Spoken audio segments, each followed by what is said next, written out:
Good evening and welcome to episode 8 of Sober and Smiling here at Holton Hill in Skegness. My name's Rob. With me are... I'm Nick. And I'm Liam. And I'm Jamie.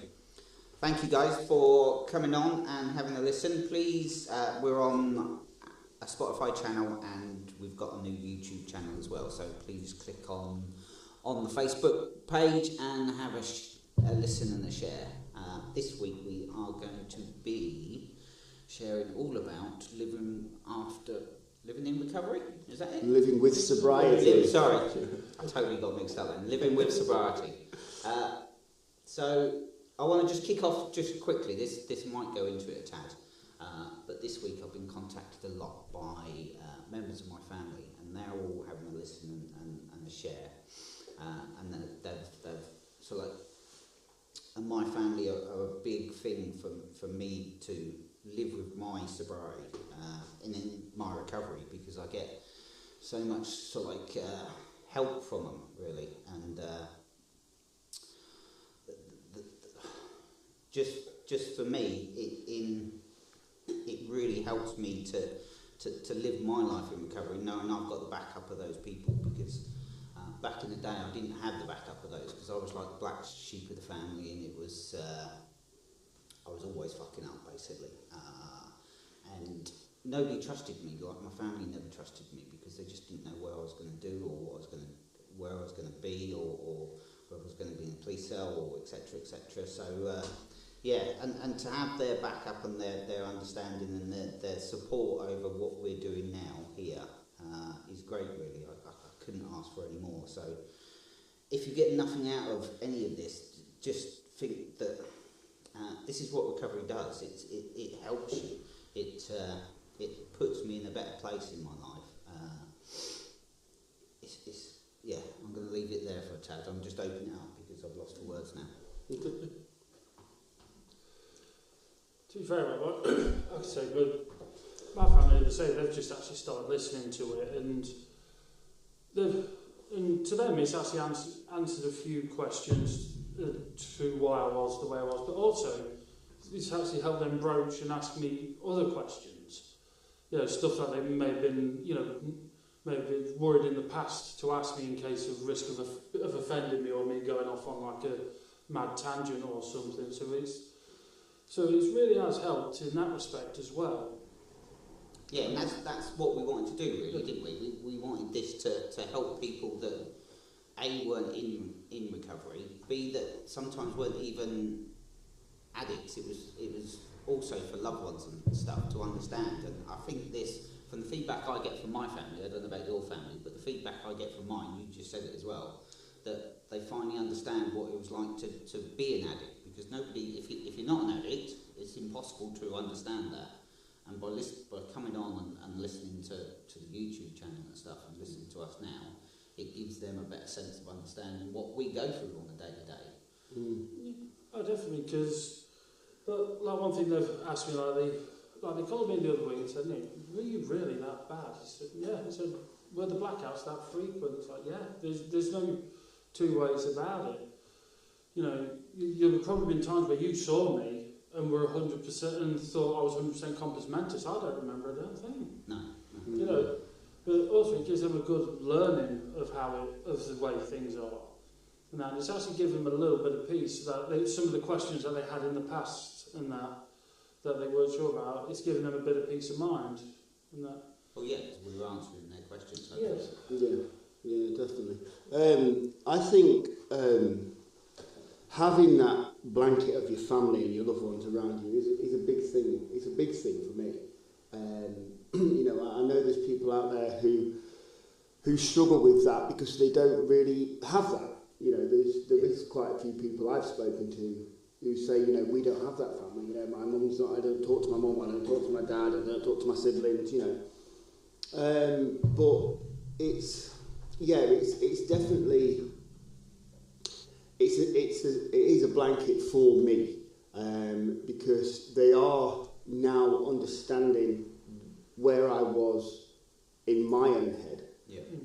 But it's taken time. Like the trust and everything has taken a hell of a long time, and I don't think it'll ever be there. Same as I don't think they'll ever understand how it is to be living in my head as an addict.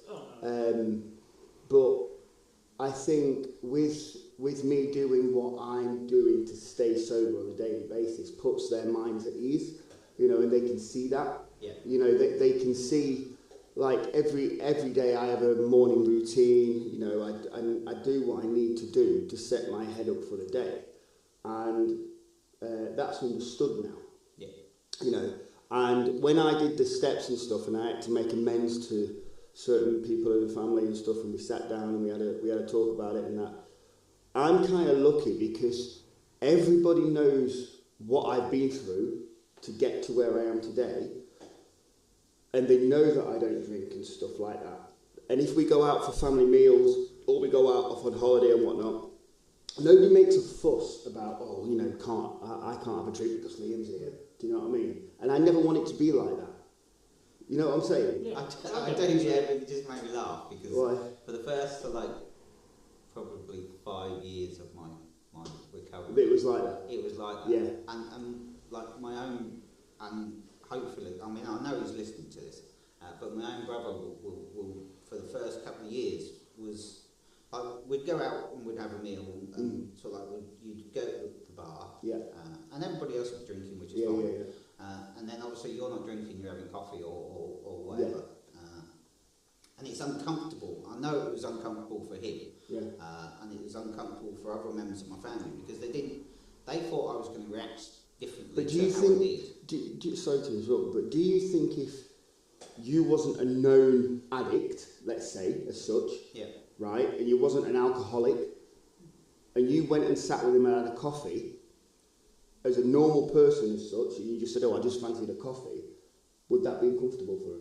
No, not at all. Exactly, no, because they're thinking, shit, if he has a drink, this could go all tits up here. You know, they've conceived this image in their head. Yeah, they're waiting for Rob to explode. Yeah, exactly. Because Rob's exploded, or Rob's got pitched, or Rob's fallen down in the bar for 30 years. Yeah. So that's what they're waiting for. And you can't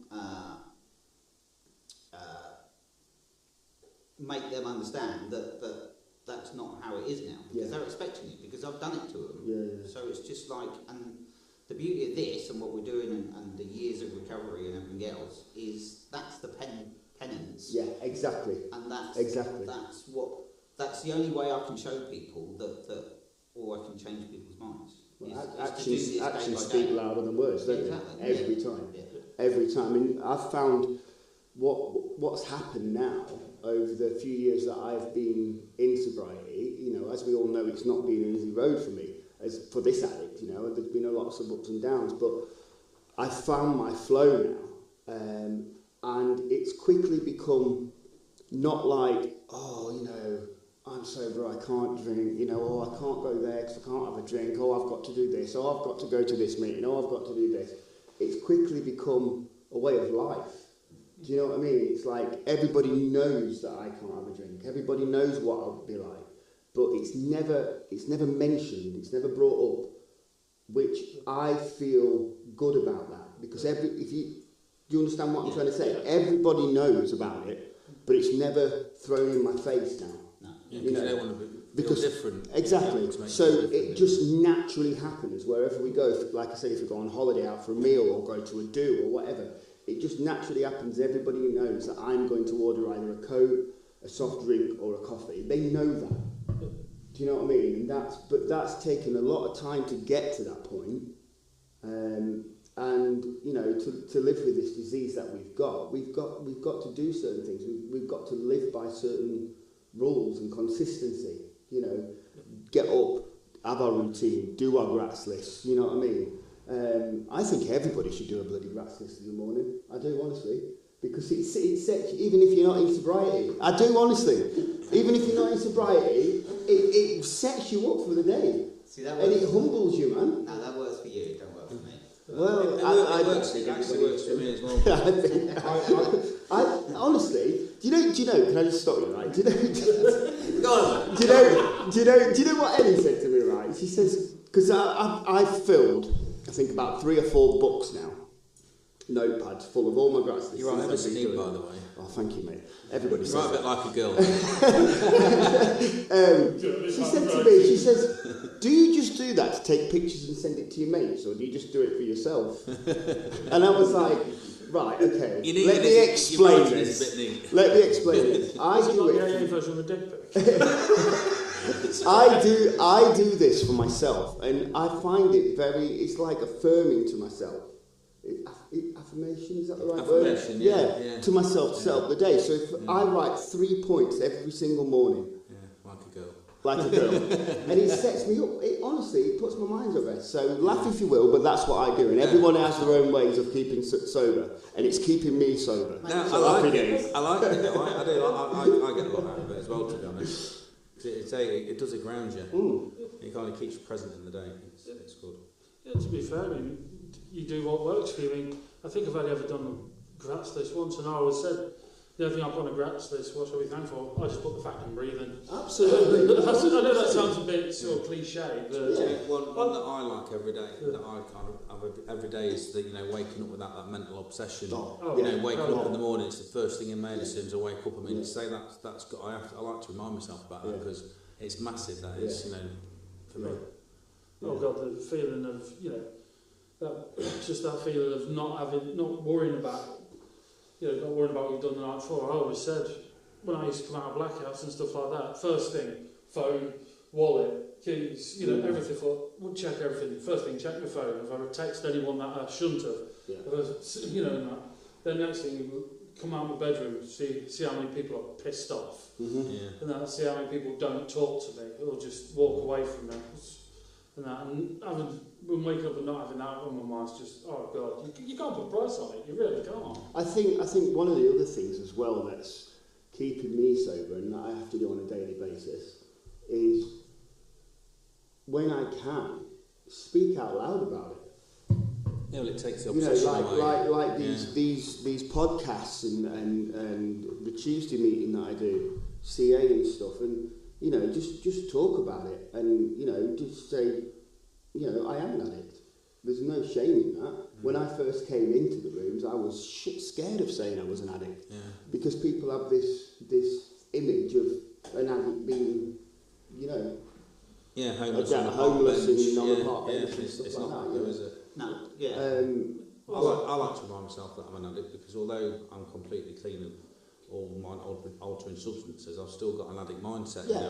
Which is like a mental obsession. So I can still do that. I can get obsessed about going to the gym. I can get obsessed about doing my steps. And you have to check in with yourself. Yeah, absolutely. And then pull yourself back, because it's so easy to kind of get carried away with stuff.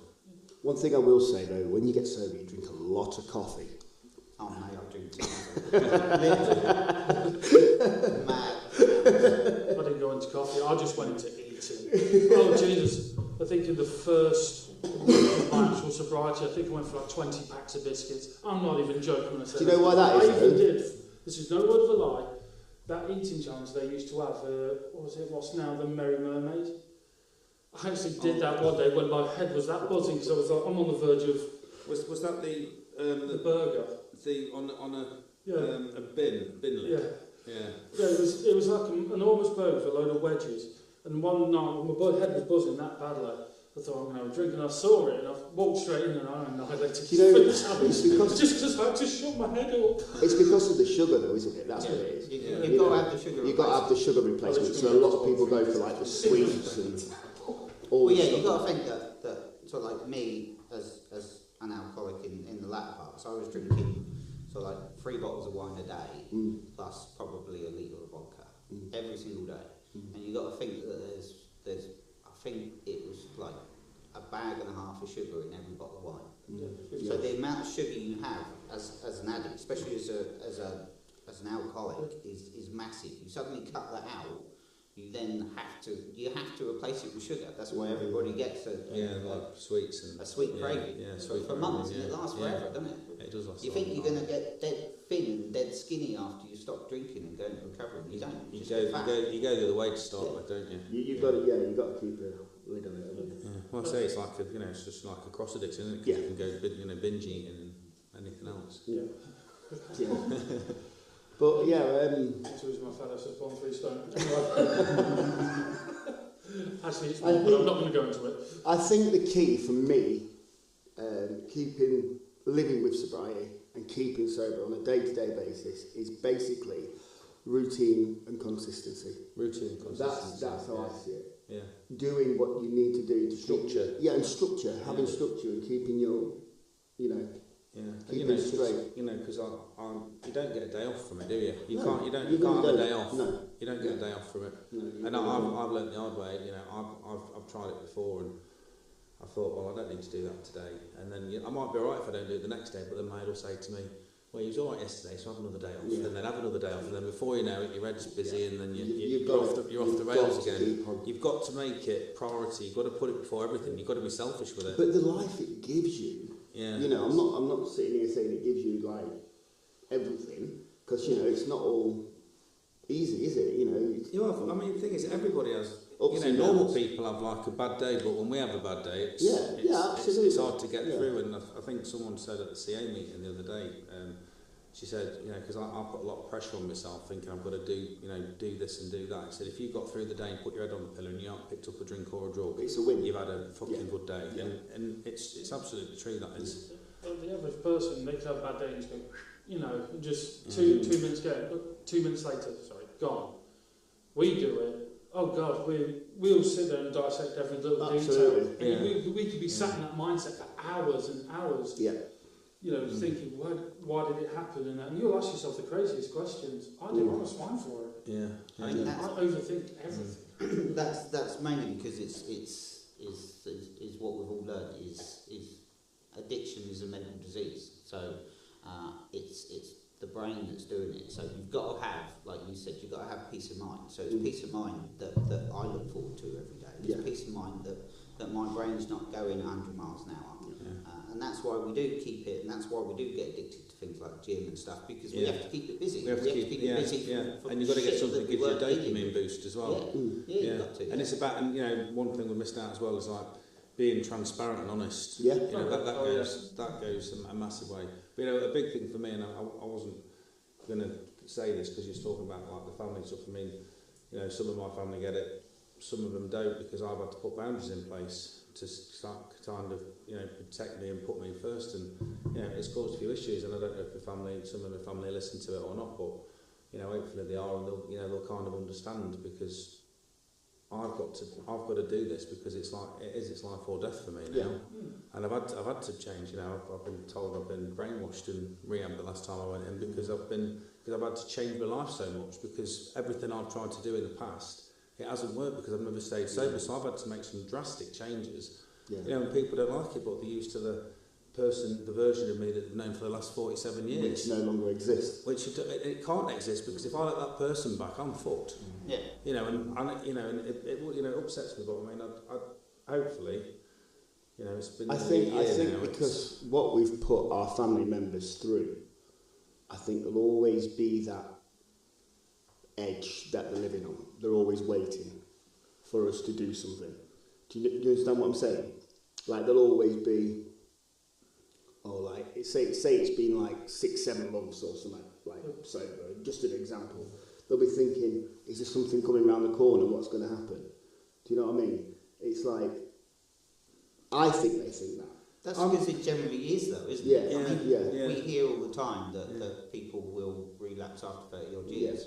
Yeah. And it is, and I think the thing that I try and explain to my family, which they don't understand, but which every addict understands, is it's a day-by-day program. You've only got, that's all you've got today. 24 hours, that's it. It doesn't matter if you're 30 years sober or two weeks sober. But you say you've that only got that day. You say that to your partner. I've said it. She'll be listening to this, and I've said it to Emma. You're all right now. You're like 8 years. You haven't got nothing to worry about. But it's but if I go, what they think. I can't tell you that. I can't promise I won't have a drink next week. No. If you say that to somebody, that's sort of like fucking, oh shit, what are you talking about? You're going to drink then? She's like, no. But I can only guarantee it for 24 hours. That's all you've got, because that is literally all we've got, really. You just don't know what's around the corner. And when I go out sometimes, because again, people don't understand this. They say, "Yeah, but you'll be able to have a drink or one day again, won't you?" And I'm like, but it doesn't work like that. It doesn't work like that. No. You know, I might be alright having that one drink that one day, but then it'll get in my head thinking, well, I was alright just having one, so I'll have another one tomorrow. It's the repercussions after that. It's the repercussions. But you know, for me, I think if I have one, it'd be like bloody Brucey off Finding Nemo. You know, he sniffs that blood. Here's Bruce. I think I'll be gone. It's proper. Yeah, because I'll be just, you know, especially with the other stuff. If I had one pint, I'd be like one of them pigeons. Mine, not Yeah, pigeons. mine. But yeah, we got to keep on top of it. We've got to work this program every day. And you know, you have to be selfish, because obviously you're really selfish in your addiction, but you've got to be selfish in your recovery and put yourself first. Absolutely. Because if you don't, you know, that's what I'm saying about the people pleasing and the boundaries and stuff. I've got to do what's right for me, and, you know, and some people don't. That took me a while to sit with me. You know, it's okay to say no. It is okay. And do you know what I mean? That took a while to sit. Yeah, and no is a complete answer. Yeah, because I used to say yeah, but no, and I used to give like a massive story why. It's just like no now. Yeah, I don't. Because that was one of my downfalls, and you spoke to me about it, didn't you? About people pleasing. Yeah. You know. Overstretching yourself, which causes resentment, and then you and so on and so on. You know, and it sits with me now. I understand it. You know, it's okay to say no, and no is enough. That's it. Yeah. You don't even have to explain yourself. No, I don't want to go there. Yeah, that's it. You go. I'm not going. You know, and that's a full answer. You've got to protect yourself, and because it's just keeping yourself. You know, right? If anything's going to push you over the edge, you just no. Yeah. I'm not doing that. 100%. You know, because it is, again, with all the stuff that we do, it's about, you know, not being too busy, like not rushing, because rushing is a massive trigger for me. Being stressed out and rushing. Having loads of stuff going on. I need to just know what, like I say, that's why I get up in the morning and I have my routine and I know exactly what I'm doing that day.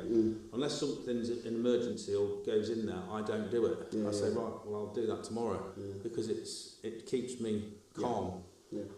It's probably a bit to do with my ADHD as well. But, you know. But I think we've all got part of that, haven't we? Because, like I said, it is a mental disease more than anything. So we've all got a part of ADHD. We've all got a part of OCD. What you just said there about you don't like stuff that you don't know what's going on. I'm a control freak. Total control freak. If something happens out of the blue, I hate it. It sends my head spinning because I haven't not organised it, because that's the wrong word, but if I don't know it's coming up, I don't like it, I don't do it. So I stay away from it. If I went into it, it would fuck with my head. So I don't allow it to fuck with my head. It's just like, so I can't do that today. You can't. I'll do it tomorrow. And then it's not stressing me out. If I go, well, I'll try and squeeze it in, because it's just going to wreck me. I think another thing as well is the company you keep. Oh, definitely. I think the company you keep is a big one, especially in my sobriety, because all the people that I used to mix with when I used to go out and have mad sessions and parties and stuff, they were doing the same thing, so it quickly became the norm. Right, so they was feeding my addiction constantly. Right, so I think one of the main things you have to do is you have to let go of those people. You have to shut the door on those people. And you find new friends within sobriety, proper friends, people who are around you for the same thing. Like-minded people. Like-minded people. Do you know what I mean? And I think that's a biggie for me. You know, you shut off the people who are there, make new friends, and grow into the person, go into a different person. You know. Well, you realise who your friends are as well when you go into sobriety. You realise you're like drinking buddies were. Exactly. You know, you're using buddies. And 100%. Who's like what friends you've got around you. You know, going back to that thing, you know, I had people that would come to my house, you know, most days between a certain time and a certain time, and because of how my brain works, it's like I was waiting for a fucking takeaway to turn up. Do you know what I mean? Because like there's a time gap between sort of like 2 and 5 o'clock. And it's like I couldn't do anything. It's like, well, take the dog. Well, I better not take the dog walk because someone's going to be around in a minute.